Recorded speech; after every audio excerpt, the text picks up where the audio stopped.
일단 피곤하지 않게 살아보겠습니다. 마음의 휴식은 정말 중요합니다. 마음의 휴식을 잘 취하지 못하면 마음의 병이 생기고 마음의 병은 우리들에게 큰 트라우마가 될 수 있습니다. 우리의 바쁜 일상 속에서 정말 중요한 것은 휴식입니다. 적절한 휴식을 행복하게 취할 수 있어야 우리의 인생은 행복해질 수 있기 때문입니다. 마음의 병이 육체의 병이 되는 것은 한순간입니다. 그러므로 우리에게는 각자에게 맞는 마음의 휴식이 필요합니다.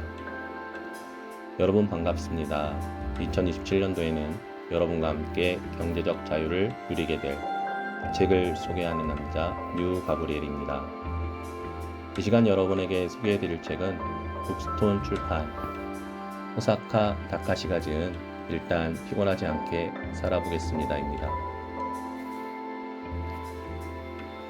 호사카 다카시의 일단 피곤하지 않게 살아보겠습니다. 지금 출발합니다.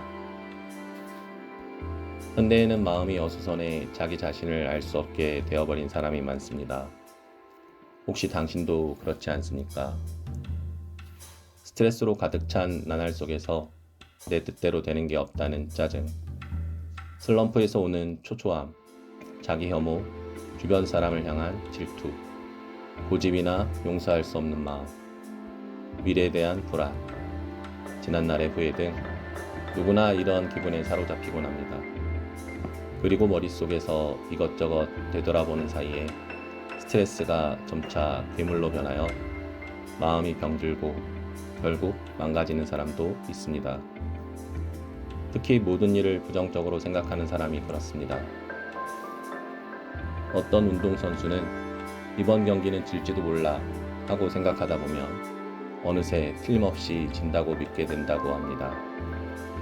한편 타인을 어떻게 대해야 할지 몰라 두려워하는 사람도 있습니다. 저 사람은 나하고 말하고 싶어 하지 않아 라는 생각이 들면 이내 분명히 내 욕을 하고 있을 거야 라는 선입견을 품게 됩니다. 팀의 업무가 순조롭게 진행되지 않을 때는 자기 잘못이 아닌데도 내가 원인일지도 몰라 라는 생각이 꼬리를 물다가 지나친 자기 비하에 빠지고 맙니다. 스트레스 사회에 살다 보면 많든 적든 불필요하고 무의미한 감정에 사로잡히기 쉽습니다. 그런데 무가치감과 열등감처럼 끊임없이 밀려드는 불필요한 생각을 유독 떨쳐내지 못하는 사람들이 있습니다. 자존감이 낮아 자신의 기분을 경시하거나 무시하는 사람, 잊어버렸다고 생각하지만 과거의 괴로운 경험이나 기억을 자주 곱씹는 사람, 미래를 비관적으로 예측하는 사람, 이 가운데 어느 하나라도 해당된다면 머릿속은 금세 한계에 도달합니다. 그래서 별것 아닌 일에도 유혹이 꺾이거나 열심히 노력하면서도 허무함을 느끼거나 있지도 않은 문제를 만들어내서 사실이라고 믿어버립니다. 한 번뿐인 인생인데 이런 기분에 휘둘러 시간을 낭비하다니 아깝지 않습니까? 그러니 이런 마음의 회로를 다시 정리하는 방법을 발견해 스트레스를 줄였으면 좋겠습니다. 인간은 긍정적일 때도 있고 부정적인 때도 있습니다. 물론 모든 고민을 부정하고 항상 긍정적인 필요는 없고 그럴 수도 없습니다. 그러나 계속 이어지는 고민과 나쁜 흐름을 최소화할 수 있다면 무너진 마음의 균형도 되찾아지지 않을까요? 뒤틀린 마음의 회로를 수정하면 지금까지의 나와는 다른 그렇지 않은 내가 보이기 시작할 것입니다.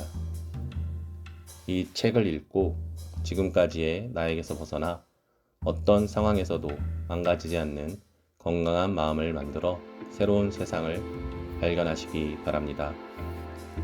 대표적인 스트레스 반응은 위통증입니다. 스트레스로 자율신경 기능에 이상이 생기면 위의 점액 분비량이 줄어서 위 점막의 저항력이 저하됩니다. 그 상태에서 대량의 위산이 분비되어 염증이 궤양을 일으키는 것이죠. 방치하면 위궤양이나 위암 등이 생길 수도 있습니다. 그 밖에 신체적 영향으로는 십이지장 궤양이나 궤양성 대장염, 기관지 천식, 편두통, 심장신경증, 신경인성 방광 등이 있습니다. 심리 면에서는 위욕상실이나 고독감, 건망증, 우울증, 섭식장애, 과식이나 거식 등이 나타납니다. 그뿐 아니라 쉽게 화를 내거나 혼자 있으려 하고 음주량이 급격히 증가하는 등의 사례도 있습니다. 스트레스에 약한 유형은 첫 번째, 비관적으로 생각하는 경향이 있는 사람입니다. 이런 사람은 예를 들어 이번 프리젠테이션은 절대 성공하지 못할 거야 라고 만사를 부정적으로 생각하기 쉽습니다. 부정적 사고가 스트레스로 이어지면 기획의 완성도도 어중간해지고 프리젠테이션 당일 컨디션이 망가지기도 합니다. 두 번째 유형은 지나치게 성실하거나 책임감이 강한 사람입니다. 이런 사람은 한번 결정한 일은 무슨 일이 있어도 계속해야 한다고 생각하고 자기 자신을 흑사하는 경우가 많습니다. 자기 자신에게 무언가를 해야 한다고 계속 강요하면 마음속에서 강한 반발과 스트레스가 생깁니다. 심리적 반발이라는 현상 때문입니다. 어렸을 때 부모님에게 공부해 라는 말을 들으면 오히려 공부하기 싫어지던 청개구리 신부와 같은 맥락입니다. 자기 자신에게 어떤 일을 강요하면 이런 반발과 스트레스가 더 커집니다. 그 때문에 성실하고 책임감이 강한 사람일수록 평상시에 큰 스트레스를 받을 가능성이 높습니다. 그러다 스트레스가 조금만 추가되어도 한계를 넘어버릴 수 있습니다. 세 번째 유형은 자신이 스트레스에 강하다고 생각하는 사람입니다. 스트레스 따위는 한 방에 날려버릴 테니까 괜찮아 라고 말하는 활기찬 사람도 있습니다. 하지만 일본의 한 제약회사가 조사한 바에 따르면 스트레스를 참는 경향이 있는 사람은 그렇지 않은 사람보다 위 통증의 발생 비율이 2배가 넘는다고 합니다. 나는 스트레스 내성이 약하다고 생각하는 사람은 스트레스가 괴물이 되기 전에 대처해야 합니다. 같은 수준의 스트레스라도 강하게 느끼는 사람과 그다지 신경 쓰이지 않는 사람이 있습니다. 저는 스트레스에 관한 가장 큰 문제는 그다지 신경 쓰이지 않는다 라고 대답한 사람에게 있다고 생각합니다. 물론 스트레스를 전혀 느끼지 않는 강한 정신력의 소유자들도 있습니다. 그러나 대다수는 자신이 스트레스 상태인 것을 알아차리지 못하고 있다고 생각합니다. 특히 주의해야 하는 경우는 여러 가지 스트레스가 동시에 발생했을 때입니다. 예를 들어 일이 바빠지고 가족과의 관계가 삐걱거리기 시작했다 라거나 이혼하게 되어 이사할 수밖에 없었다 같은 경우입니다. 어떻게 여러 스트레스가 한꺼번에 몰려와 한계를 넘어버리면 본인은 알아차리지 못하더라도 마음과 몸에 어떤 반응이 나타날 수 있습니다. 이것이 스트레스 반응입니다. 스트레스 반응은 몸, 마음, 행동 등의 다양한 형태로 나타납니다. 어깨 결림이나 두통, 복통, 요통 등입니다. 병원에 가도 원인을 알 수 없다라는 진단을 받습니다. 잠을 푹 자지 못하고 한밤중에 깨거나 식욕이 극단적으로 줄거나 폭식하는 경우 설사와 변비가 반복되거나 이명과 어지러움에 시달리는 예도 있습니다. 행복에 나타나는 스트레스 반응으로는 음주나 흡연량이 늘거나 업무상 실수 또는 자칫하면 큰 사고로 이어질 수 있는 아찔한 사건 등이 증가합니다. 이러한 변획 스트레스 반응이라는 사실을 우리는 알고 있어야 합니다.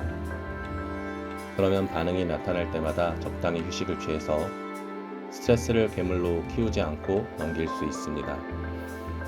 항상 자기 자신의 변화에 주의를 기울여야 합니다. 스트레스에 적절히 대응하는 방법은 두 가지 방법이 있습니다. 문제 초점형 호핑, 원인을 제거하기. 스트레스의 원인인 사건을 변화시켜 스트레스 해소의 대응법입니다. 점동 초점형 호핑, 발상을 전환하고 감정 해소하기. 스트레스의 근본 원인을 제거하는 것이 아니라 그 스트레스로 발생한 불쾌한 감정을 자신의 마음으로 통제하는 방법입니다.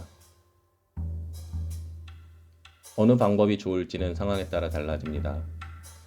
만약 스트레스의 근본 원인을 변화시킬 수 있다면 문제 초점형 호핑을, 변화시키기 어렵다면 점동 초점형 호핑으로 대응하는 것이 바람직합니다. 자신이 놓인 상황에 따라서 두 가지 호핑을 구분해 사용합시다.